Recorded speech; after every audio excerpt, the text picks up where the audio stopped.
મજામાં હશો। Last time આપણે વિદ્યાર્થી મિત્રો સંકરણ વિશેની છે વાત કરી, સંકૃત કક્ષકો વિશેની વાત કરી।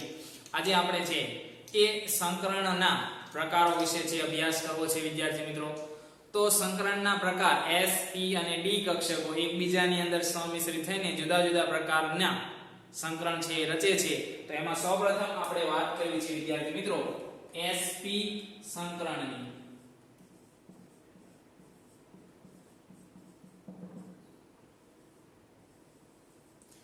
તો અહીંયા એક S કક્ષક અને એક P કક્ષકો એકબીજાની અંદર સંકૃત થઈને બે SP સંકૃત કક્ષકો છે રચે છે અને આ બે SP સંકૃત કક્ષકો એટલે કે એક S કક્ષક અને એક P કક્ષક જે Z ધરી પર હોય એ એકબીજાની અંદર સંમિશ્રણ થાય અને છે એ શું રચે છે તો કે SP સંકૃત કક્ષકો છે એ રચે છે। આ SP સંકૃત કક્ષકોમાં 50% S લાક્ષણિકતા અને 50% છે એ P લાક્ષણિકતાઓ ધરાવતા હોય છે।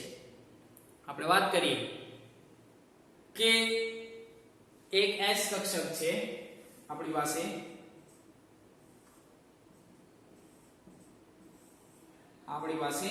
S કક્ષક છે અને એક છે આપણી પાસે P કક્ષક, બરાબર, એટલે કે PZ ધરી છે ધરાવે છે।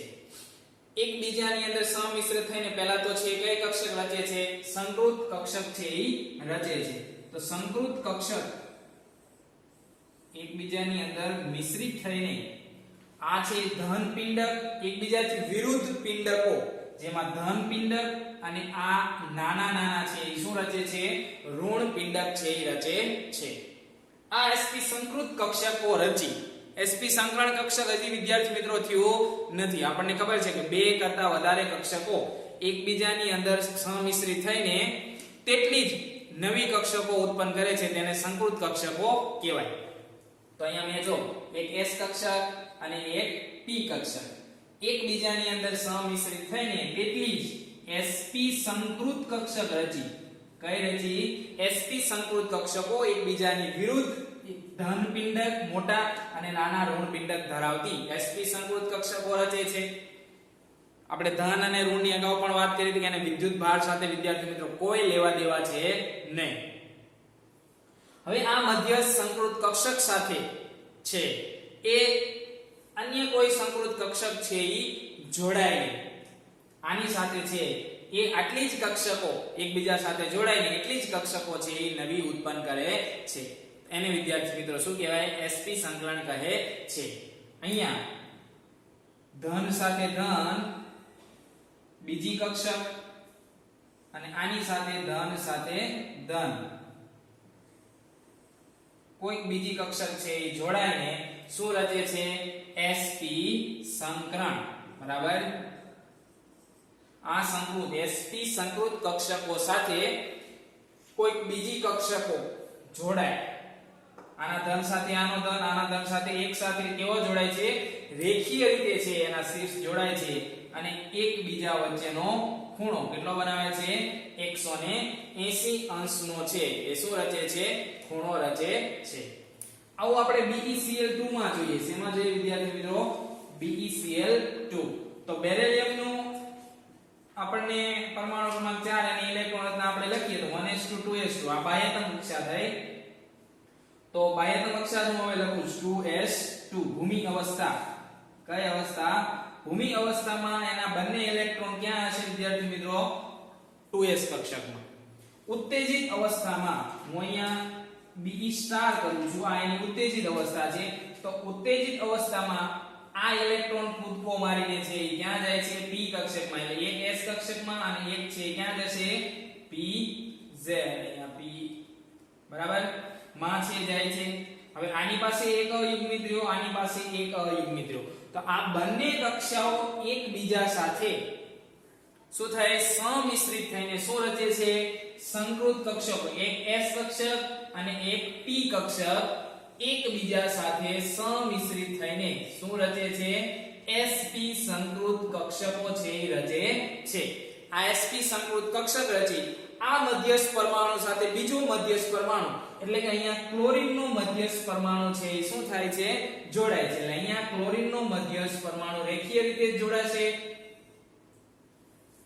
બરાબર કેવા રીતે જોડાય છે રેખીય રીતે જ વિદ્યાર્થી મિત્રો જોડાય કેવું બંધારણ રચે છે રેખીય બંધારણ કોનું આ Be છે આ Cl અને આ Cl એટલે કે BeCl2 નું રેખીય બંધારણ છે એ રચે છે બરાબર તો આવી રીતે sp સંકરણ આપણે જોયું આ સંકરણને sp સંકરણ કહેવાય sp સંકરણમાં કેટલાનો ખૂણો હોય 180 અંશનો ખૂણો છે એ ધરાવે છે તો આટલો ખ્યાલ વિદ્યાર્થી મિત્રો તમને આવી ગયો હશે આગળ આપણે જોઈએ sp2 સંકરણ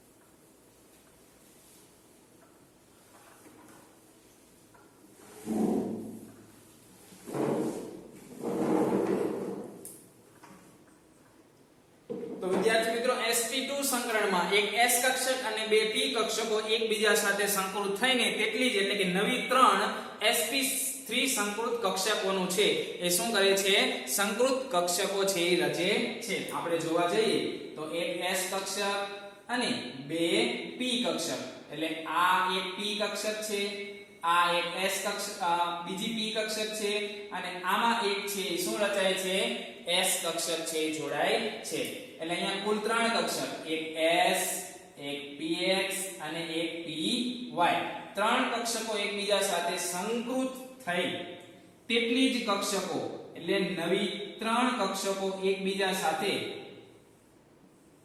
રચી જોડાઈને નવી 3 sp સંકૃત કક્ષકો છે એ રચે છે બરાબર sp2 સંકૃત કક્ષકો છે એ રચે છે જે સમતલીય રીતે છે એ ગોઠવાયેલી હોય છે હવે આ sp2 સંકૃત કક્ષકો સાથે બહારનો કોઈ બીજો પરમાણુ મધ્યસ્થ પરમાણુ છે આની કક્ષકો સાથે અહીંયા છે શું થશે જોડાશે બરાબર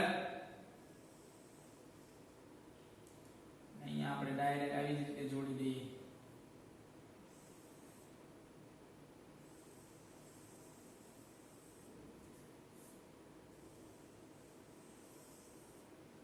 અહીંયાનો ધન વિન્યાસ આનો ધન વિન્યાસ અને ધન એકબીજાના સમાન દિક વિન્યાસમાં છે શું થાય છે વિદ્યાર્થી મિત્રો જોડાય છે અને સમતલીય ત્રિકોણ રચના છે એ કરે છે જેમ કે આપણે BCl3 બરાબર તો BCl3 ની હું અહીંયા વાત કરું તો બોરોન વિદ્યાર્થી મિત્રો બોરોન નો પરમાણુ ક્રમાંક છે કેટલો છે 5 તો અહીંયા એની ઇલેક્ટ્રોન રચના લખું છું 1s2 2s2 2p1 બરાબર બાહ્યતમ કક્ષામાં આ છે એટલે હું અહીંયા એક s માં 2 ઇલેક્ટ્રોન અને એક છે ઈ p કક્ષકમાં ઇલેક્ટ્રોન બરાબર હવે એની ઉત્તેજિત અવસ્થામાં મેં સ્ટાર કર્યો છે s કક્ષકનો એક ઇલેક્ટ્રોન છે ક્યાં જાય છે p કક્ષકમાં છે ઈ જાય છે બરાબર એટલે આની પાસે 3 અયુગ્મિત ઇલેક્ટ્રોન થયા તો આ એક s કક્ષક અને બે p કક્ષકો એકબીજા સાથે સમિશ્રિત થઈને શું રચે છે તો હમણાં મેં જો અહીંયા વાત કરી તે બરાબર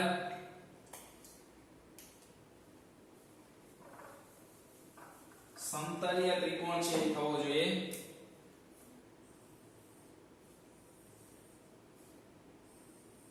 તો આ સમતલીય ત્રિકોણ સંકૃત કક્ષકો છે અહીંયા નાના નાના ઋણ પિંડકો છે આ ધન પિંડક છે આ ધન પિંડક આ ધન આ ઋણ આ ઋણ બરાબર સંકૃત કક્ષકો રચે હવે એની સાથે ક્લોરીન તો જો અહીંયા Cl3 છે ક્લોરીન નો પરમાણુ આવી રીતે છે શું થશે અહીંયા શીર્ષ સાથે છે ઈ જોડાઈ જાય છે વિદ્યાર્થી મિત્રો અહીંયા જોડાશે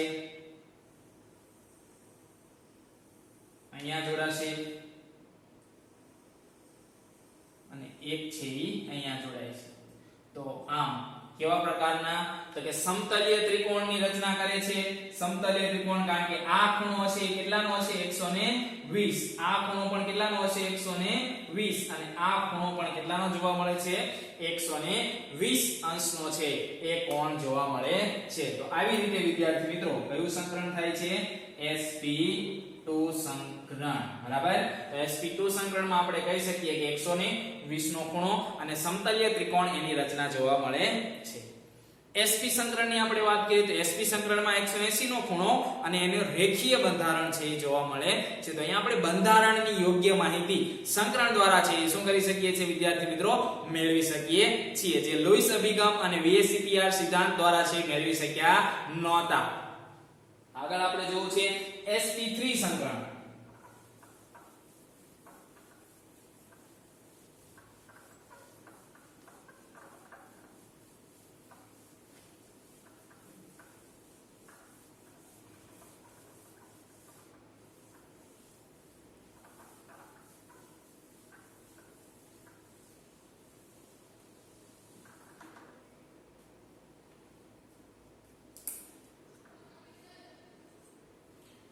તો sp3 સંકલન એટલે કે એક s કક્ષક અને 3 p કક્ષકો એકબીજા સાથે સમિશ્રિત થઈને 4 sp3 સંકૃત કક્ષકો છે એની શું કરે છે? રચના કરે છે. અને એની સાથે છે એ બીજા મધ્યસ્થ પરમાણુ છે જોડાઈને sp3 સંકલન છે એની રચના કરીને નવો અણુ છે એ રચે છે. તો એનું ઉદાહરણ આપણે CH4 એટલે કે મિથેન દ્વારા છે એ સમજીએ.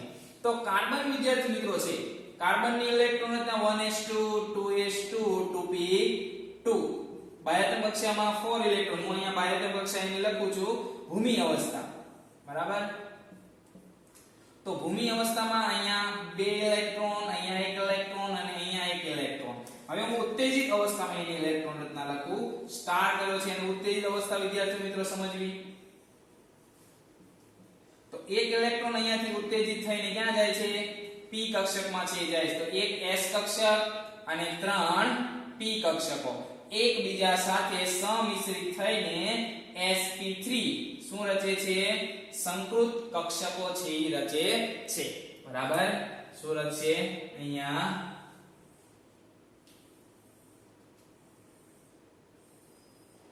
sp3 સંકૃત કક્ષકો છે એ રચે છે એટલી જ. બરાબર. હવે આની સાથે 1s નો હાઇડ્રોજન, તો કે હાઇડ્રોજન જો હાઇડ્રોજન 4 છે. બરાબર. 4 હાઇડ્રોજન છે અને હાઇડ્રોજન પાસે એક જ ઇલેક્ટ્રોન હશે 1s1. તો 1s1 નો અર્ધપૂર્ણ હાઇડ્રોજન આ કક્ષક સાથે જોડાશે, આ કક્ષક સાથે જોડાશે, આ કક્ષક સાથે જોડાશે અને આ કક્ષક સાથે જોડાય છે. તો આમ કયું સંકલન કરે છે? sp3 સંકલન. અને અહીંયાનો ખૂણો 109 ડિગ્રી 28 મિનિટ છે એ શું થાય છે? જોવા મળે છે આપણને. અને આનો આકાર સમતલીય ત્રિકોણ. બરાબર. કેવો આકાર આપણને જોવા મળે છે વિદ્યાર્થી મિત્રો? સમતલીય ત્રિકોણ છે એ આનો શું જોવા મળે છે? આકાર છે એ જોવા મળે છે. તો વિદ્યાર્થી મિત્રો આપણે sp સંકલન જોયું, sp2 સંકલન જોયું અને sp3 સંકલન. હવે sp3 સંકલન આપણે NH3 અને H2O સમિશ્રિત કક્ષકો દ્વારા સરળ સમિશ્રિત કક્ષકો એટલે સરળ સંકૃત કક્ષકો દ્વારા NH3 અને H2O અને આ ખૂણો પણ 109 નો આપણને નહોતો મળ્યો. આપણને તો છે કેટલાનો મળતો હતો વિદ્યાર્થી મિત્રો? 90 નો મળતો હતો. પણ અહીંયા આપણને સંકલન દ્વારા મિથેનમાં 109 ડિગ્રી 28 મિનિટનો ખૂણો થાય છે ખ્યાલ આવી ગયો. હવે NH3 અને H2O માં પણ જોઈએ આપણે કે કેટલાનો ખૂણો થાય છે, કેમ 107 નો થાય છે અને કેમ 104.5 નો થાય છે. બરાબર. એ પણ આપણે સમજવું છે.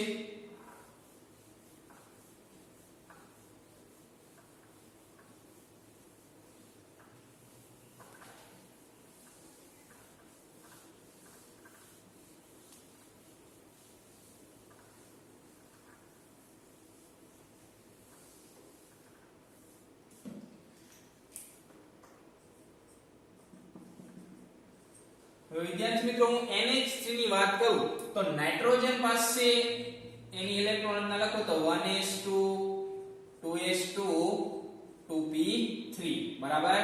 તો અહીંયા p કક્ષકમાં એક એક ઇલેક્ટ્રોન ઓલરેડી છે જ, એટલે 2s કક્ષકનો ઇલેક્ટ્રોન ઉત્તેજિત થશે નહીં બરાબર, કારણ કે 2p પાસે અહીંયા એક એક ઇલેક્ટ્રોન છે. તો આ 2p કક્ષકો એકબીજા સાથે સમિશ્રિત થઈ બરાબર, એટલી જ છે નવી શું રચે છે કક્ષકો છે એ રચે છે સંકૃત કક્ષકો.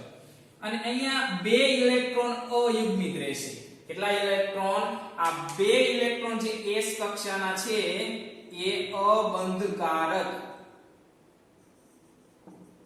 ઇલેક્ટ્રોન યુગ્મ છે, એ બંધમાં ભાગ લેશે નહીં. પણ p કક્ષકના ઇલેક્ટ્રોન હાઇડ્રોજનની 1s1 એટલે કે 1s1 અર્ધપૂર્ણ કક્ષક સાથે શું થાય છે જોડાઈને કયો બંધ રચે છે? સિગ્મા બંધ રચે છે. એટલે નાઇટ્રોજનમાં પહેલા તો આ સંકૃત કક્ષકો છે આવી રીતે જોવા મળશે બરાબર. આ છે સંકૃત કક્ષકો જોવા મળી. આની સાથે કોણ જોડાશે? અહીંયા હાઇડ્રોજન જોડાશે, અહીંયા હાઇડ્રોજન અને અહીંયા હાઇડ્રોજન. આ બે છે એ કેવા રહે છે? અબંધકારક ઇલેક્ટ્રોન છે એ રહે છે. હવે આપણને ખબર છે અબંધકારક ઇલેક્ટ્રોન યુગ્મ અને બંધકારક ઇલેક્ટ્રોન યુગ્મનું અપાકર્ષણ બંધકારક ઇલેક્ટ્રોન યુગ્મના અપાકર્ષણ કરતા છે કેવું હોય છે? વધારે હોય છે. તો એટલા માટે અહીંયા જે ખૂણો રચાશે એ વિદ્યાર્થી મિત્રો 109 ડિગ્રી અને 28 મિનિટનો નહીં, પરંતુ એમાં વિકૃતિ આવે છે અને એનો ખૂણો છે કેટલો રચાય છે? 107 ડિગ્રીનો કોણ છે એ રચાય છે. NH નો આકાર દ્વિપિરામિડલ છે, પિરામિડલ છે, પણ એમાં ખૂણો 107 કેમ રચાય છે? તો આ અબંધકારક ઇલેક્ટ્રોન યુગ્મ એટલે Lb, બંધકારક ઇલેક્ટ્રોન યુગ્મ એટલે Bp. એનું અપાકર્ષણ બળ કોના કરતા? બંધકારક ઇલેક્ટ્રોન યુગ્મ કરતા કેવું હોય છે? વધુ હોય છે. એટલે આનું જે અપાકર્ષણ છે બરાબર એ બંધકારક ઇલેક્ટ્રોન યુગ્મ કરતા વધુ હોય છે. આ કક્ષકો શું થાય છે? સંકોચાય છે અને એમાં વિકૃતિ ઉદ્ભવે છે અને માટે 107 ડિગ્રીનો ખૂણો જોવા મળે છે, નહીં કે 109 ડિગ્રી અને 28 મિનિટ. કારણ કે સંકલન તો અહીંયા કયું થાય છે? sp3 સંકલન છે જોવા મળે છે, કારણ કે એક s કક્ષક છે અને 3 p કક્ષકો છે. આ 3 p કક્ષક અને એક s કક્ષક બરાબર. એટલે અહીંયા સંકલન તો છે કયું થાય છે? sp3 સંકલન બરાબર. પરંતુ વિદ્યાર્થી મિત્રો આવું જોવા મળે છે. એવી જ રીતે H2O માં આપણે જોઈએ. શેમાં જોઈએ? H2O.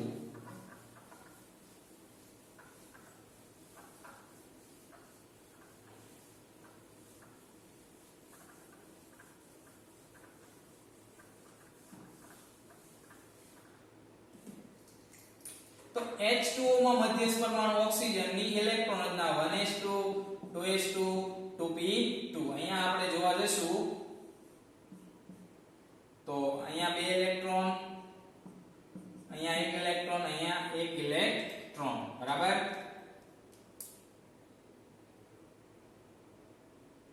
અહીંયા 4 આવશે. તો અહીંયા આ ઇલેક્ટ્રોનની પેર થઈ ગઈ, આ ઇલેક્ટ્રોનની પેર થઈ ગઈ. આ બે ઇલેક્ટ્રોન છે કેવા રહેશે? અબંધકારક ઇલેક્ટ્રોન યુગ્મ. આ છે બંધમાં ભાગ લેશે ને, એક આ લેશે અને એક આ લેશે બરાબર. એટલે અહીંયા ઓક્સિજનની આપણે જે રચના કરીએ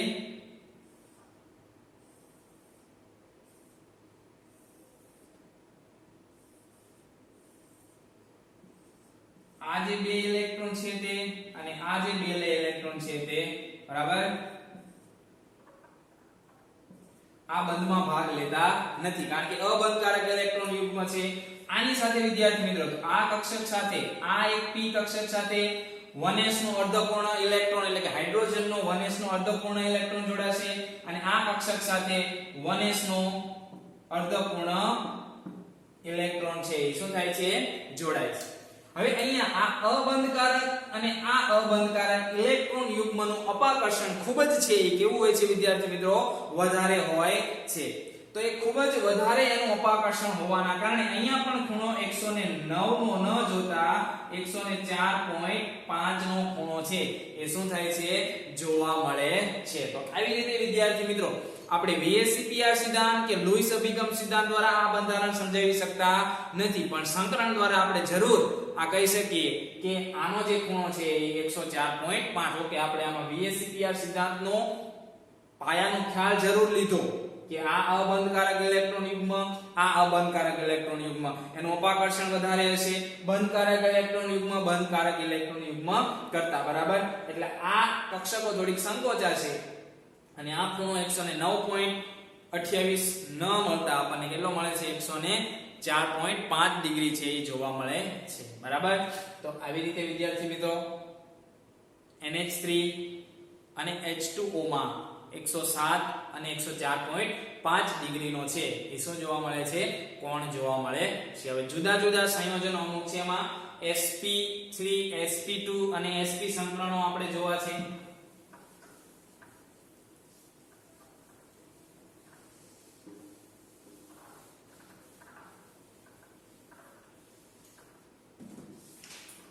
તો સૌપ્રથમ આપણે sp3 સંકરણનું ઉદાહરણ લઈએ.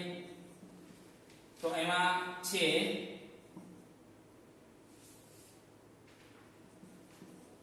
C2H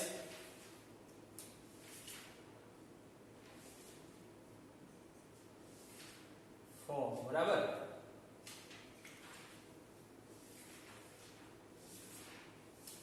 C2H6 એટલે કે ઇથેન. તો ઇથેન માં હવે કાર્બન પરમાણુ છે એ મધ્યસ્થ પરમાણુ છે, બરાબર.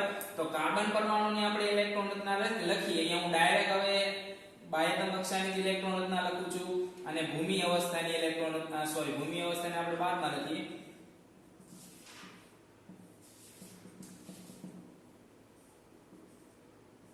ઉત્તેજિત અવસ્થાની ઇલેક્ટ્રોન રચના આપણે લખીએ એટલે એની ઇલેક્ટ્રોન રચના કંઈક આવી થાય. આવા બે કાર્બન આપણી પાસે હશે તો બે કાર્બનનો સૌપ્રથમ તો 1s આ ઇલેક્ટ્રોન s કક્ષકનો ઇલેક્ટ્રોન અને s કક્ષકનો ઇલેક્ટ્રોન, એટલે બે કાર્બનના s કક્ષકનો ઇલેક્ટ્રોન આ C1 કહીએ આને C2 કહીએ.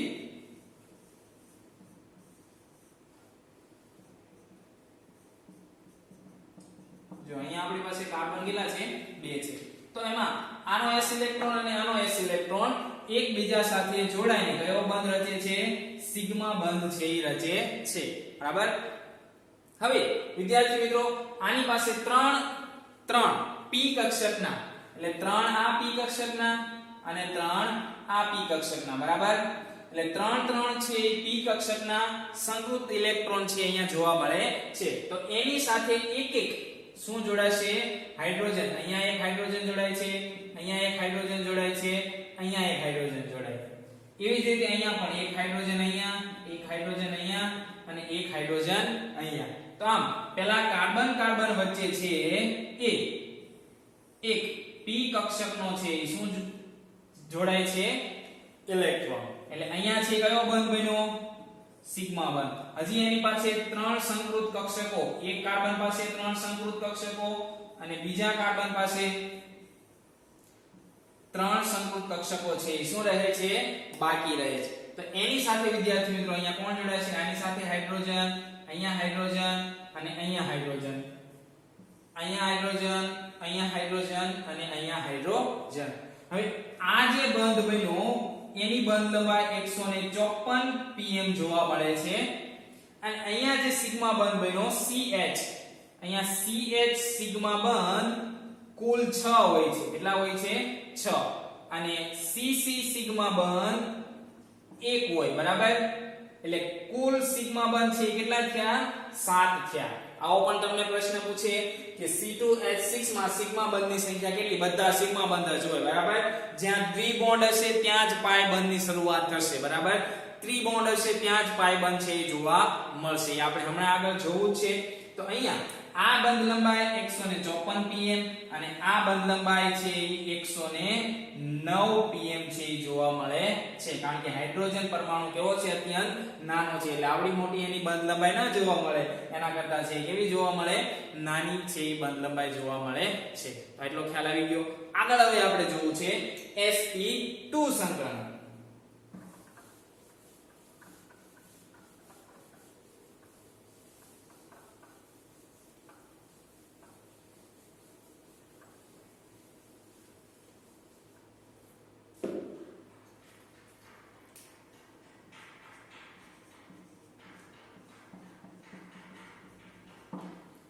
તો sp2 સંકરણમાં પહેલા તો એક ss કક્ષકના જે ઇલેક્ટ્રોન છે, સંકૃત કક્ષકો છે, એ કાર્બનની જોડાઈને કયો બંધ રચે છે?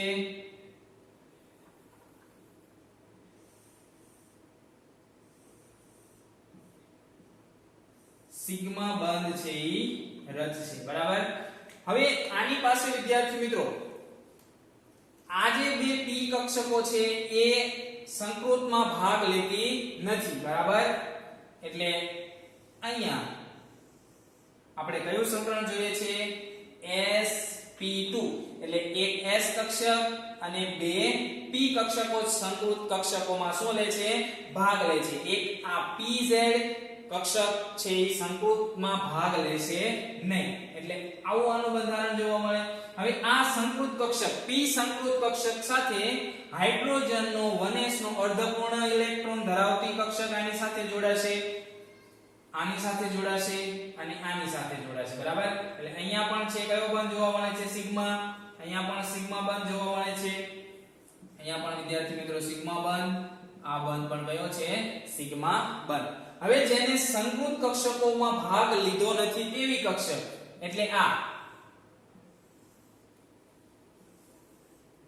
તો આ જેને સંકૃત કક્ષકમાં ભાગ નથી લીધો px અને py, તો px અને py જે સંકૃત કક્ષકોમાં ભાગ લીધો નથી તે કક્ષકો એકબીજા સાથે સમિશ્રિત થાય છે. આ જેને બંધમાં ભાગ લીધો નથી તો એ એકબીજાની અંદર છે એ શું થાય છે? સમિશ્રિત થાય છે. સમિશ્રિત થઈને કેવા વાદળો રચે છે? તો કે પાય વાદળો છે એ રચે છે. હું અહીંયા નાનો અમથું છે એ દોરું છું. આ છે સિગ્મા બંધ. બરાબર. અહીંયા છે હાઇડ્રોજન જોડાયેલો હશે, અહીંયા છે હાઇડ્રોજન જોડાયેલો હશે, અહીંયા છે હાઇડ્રોજન, અહીંયા હાઇડ્રોજન અને અહીંયા વિદ્યાર્થી મિત્રો શું રચશે? પાય વાદળ. અને અહીંયા પણ છે શું રચે છે?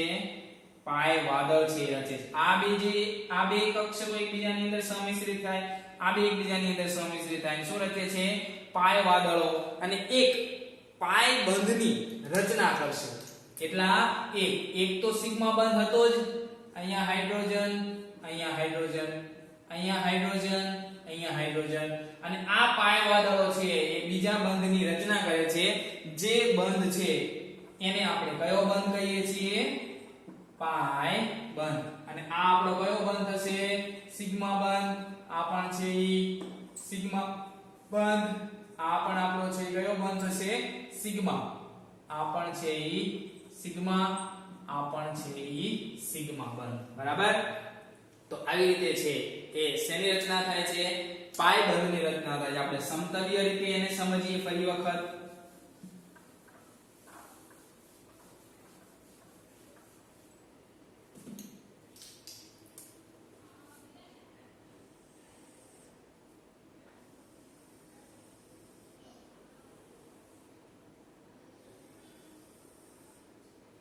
તો અહીંયા કાર્બન, કાર્બન, અહીંયા છે હાઇડ્રોજન હશે, અહીંયા હાઇડ્રોજન, અહીંયા હાઇડ્રોજન અને અહીંયા હાઇડ્રોજન. હવે આ જે સંકૃત કક્ષકમાં જેને ભાગ નથી લીધો તેવી કક્ષકો, તો તેવી કક્ષકો છે એ એકબીજાની અંદર સમિશ્રિત થાય. શું થાય છે? એકબીજાની અંદર વિદ્યાર્થી મિત્રો સમિશ્રિત થઈને કયા વાદળો રચે છે? પાય વાદળો છે એ રચે છે સમતલ ઉપર. બરાબર. કયા વાદળો રચશે? પાય વાદળો છે એ રચશે અને આ પાય વાદળો એકબીજાની અંદર સંમિશ્રિત થઈને કયો બંધ બનાવે છે એટલે કે પાય બંધ છે એ બનાવે છે. હવે આ ખૂણો HCH 117.5 ડિગ્રી સમથિંગ અને આ ખૂણો HCC એટલે કે આ ખૂણો છે એ 121 ડિગ્રી નો, આ છે 108 pm જેટલી બંધ લંબાઈ જોવા મળે છે અને આ બંધ લંબાઈ 134 pm જેટલી છે એ જોવા મળે છે. બરાબર. તો આ બંધ લંબાઈમાં કેમ ઘટાડો થયો આવું વિદ્યાર્થી મિત્રો તમે વિચારતા હશો. આમાં તો નહીવત ઘટાડો છે કે ઇથેનમાં છે 109 હતી પણ અહીંયા 134 pm કેમ થયું? તો અહીંયા પાય વાદળો જે રચના એ આ કાર્બનને છે પોતાની તરફ શું કરે છે? આકર્ષે. આ બંને બંધને નાનો બનાવે છે. બરાબર. આ પાય બંધ છે જે નિર્બળ બંધ હશે તો આમ છે વિદ્યાર્થી મિત્રો. ઇથિનમાં છે એ કયું સંકરણ જોવા મળે છે? sp2 સંકરણ છે એ જોવા મળે છે. જ્યાં ડબલ બોન્ડ હોય ત્યાં એક છે અહીંયા હાઇડ્રોજન. તો વિદ્યાર્થી મિત્રો આમાં તમને સિગ્મા બંધ કેટલા છે? તો હું સિગ્મા બંધ ટોટલ તો 1 2 3 4 અને 5 છે. પાય બંધ કેટલા છે? જ્યાં એક કરતા વધારે બંધ હોય ત્યાં એક છે સિગ્મા બંધ હશે બાકીના છે કયા બંધ હશે? પાય. તો અહીંયા જો આ એક છે કયો બંધ છે? પાય. તો એક પાય બંધ. હવે ઘણી વખત આવી રીતે લખતા હોય છે કે C સિંગલ બોન્ડ C કયો બંધ? સિગ્મા બંધ 1. બરાબર. પછી CH સિગ્મા બંધ કેટલા છે? 4 અને C સિંગલ બોન્ડ C પાય બંધ કેટલો છે? 1. તો જો ટોટલ સિગ્મા બંધ કેટલા થયા? 5 અને પાય બંધ છે કેટલો થયો? 1. બરાબર. આવી રીતે પણ છે ગણતા હોય છે. તો આ સિગ્મા બંધ કેટલા અને પાય બંધ કેટલા ખાસ તમારે છે ધ્યાન રાખવાનું છે. હવે આપણે આગળ ટોપિક તરફ જઈએ. sp સંકરણ.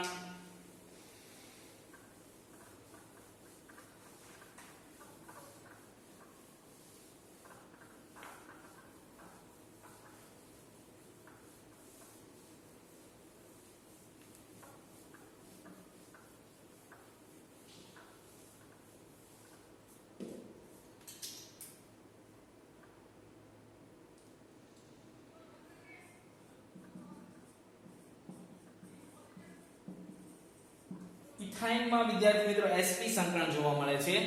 તો કાર્બન કાર્બન વચ્ચે સૌપ્રથમ તો એક સિગ્મા બંધ બને છે. કાર્બનની sp સંકૃત કક્ષકો એટલે s કક્ષક અને બીજા કાર્બનની s કક્ષક એકબીજા સાથે જોડાઈને સૌપ્રથમ કયો બંધ રચે છે? સિગ્મા બંધ રચાય. અહીંયા એક s કક્ષક અને એક p કક્ષકો જ એકબીજાની અંદર સંમિશ્રિત થઈને બે sp સંકૃત કક્ષકો છે એ રચે છે. જેમાંથી એક સિગ્મા બંધ બનાવ્યો અને એક સંકૃત કક્ષક અને આની બરાબર ઈ કોના સાથે જોડાય છે? હાઇડ્રોજન સાથે અને હાઇડ્રોજન સાથે. બરાબર. ત્યારબાદ જે વધારાની બે px અને py અહીંયા પણ વિદ્યાર્થી મિત્રો px અને py જે વધી તે બરાબર. તો એ જે બે વધી અહીંયા કાર્બન વચ્ચે છે સૌપ્રથમ કયો બંધ રચાણો? તો સિગ્મા બંધ.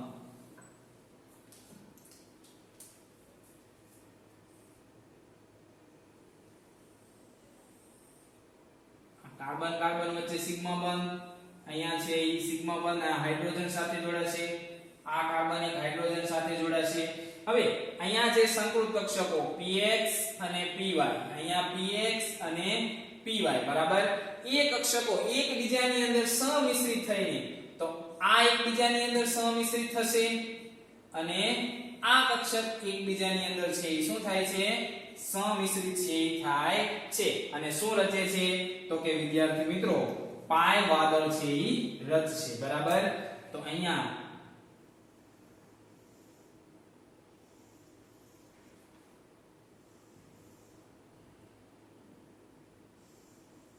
શું રચે છે? પાય વાદળો છે એ રચે છે. બરાબર. તો આમ બે પાય વાદળો રચે તો એ બે બંધ થઈને ઉલટાણ બંધ અને આવી રીતે છે એ શું જોવા મળે છે? ઇથાઇન નું બંધારણ છે એ જોવા મળે છે. બરાબર. અહીંયા એક છે એ સિગ્મા બંધ હશે અને આ બે છે એ કયા બંધ હશે? પાય બંધ. આ છે તો સિગ્મા બંધ જ હોવાનો અને આ છે એ પણ કયો બંધ હોવાનો? સિગ્મા બંધ છે એ હોવાનો. બરાબર. તો આવી રીતે વિદ્યાર્થી મિત્રો ઇથાઇન માં છે એ કાર્બન કાર્બન વચ્ચે સંકૃત કક્ષકો જોડાઈને સિગ્મા બંધ બનાવે છે. બાકીની જે સંકૃત કક્ષક વધી એ હાઇડ્રોજનના 1s અર્ધપૂર્ણ કક્ષક સાથે છે એ જોડાય છે અને સિગ્મા બંધ રચે છે. બાકીની બે કક્ષકો જેને સંકૃત કક્ષકોમાં ભાગ લીધો નથી તે બે કક્ષકો એકબીજાની અંદર સમિશ્રિત થઈને કયા વાદળો રચે છે? પાય વાદળો રચે છે અને કયો બંધ બનાવે છે? પાય બંધ છે બનાવે છે. તો આમ ઇથાઇનમાં છે એ બે પાય બંધ અને 3 ટોટલ સિગ્મા બંધ જોવા મળે છે. અહીંયા આપણે સિગ્મા બંધ ટોટલની હું વાત કરું તો 3 જોવા મળે અને પાય બંધ ટોટલની હું વાત કરું તો કેટલા જોવા મળે છે? 2 છે એ જોવા મળે છે. તો આ ખાસ તમારે ધ્યાન રાખવાનું છે કે કેટલા સિગ્મા બંધ છે અને કેટલા પાય બંધ છે. બરાબર વિદ્યાર્થી મિત્રો. તો આજે આપણે છે સંકરણ વિશે ભણ્યા. sp સંકરણ, sp2 સંકરણ, sp3 સંકરણ. sp સંકરણનું ઉદાહરણ તો કયું કયું જો BeCl2 ઇથાઇન. બરાબર. પછી ઇથાઇન શ્રેણીના એટલે આલ્કાઇન શ્રેણીના જે છે એ બધામાં sp સંકરણ હોય. પછી આપણે જોયું sp2 સંકરણ BeCl3. બરાબર. તો BeCl3 માં છે sp3 સંકરણ જોયું. ઇથિન માં sp3 સંકરણ sp2 સંકરણ જોયું. બરાબર. ત્યારબાદ આપણે sp3 સંકરણ મિથેન માં NH3 માં H2O માં આલ્કેન શ્રેણીની બધા જ માં કયું સંકરણ જોવા મળે? sp3 સંકરણ છે જોવા મળે છે. બરાબર. તો આજનું સેશન આપણે અહીંયા સુધી રાખીએ છીએ. જય હિન્દ, જય ભારત.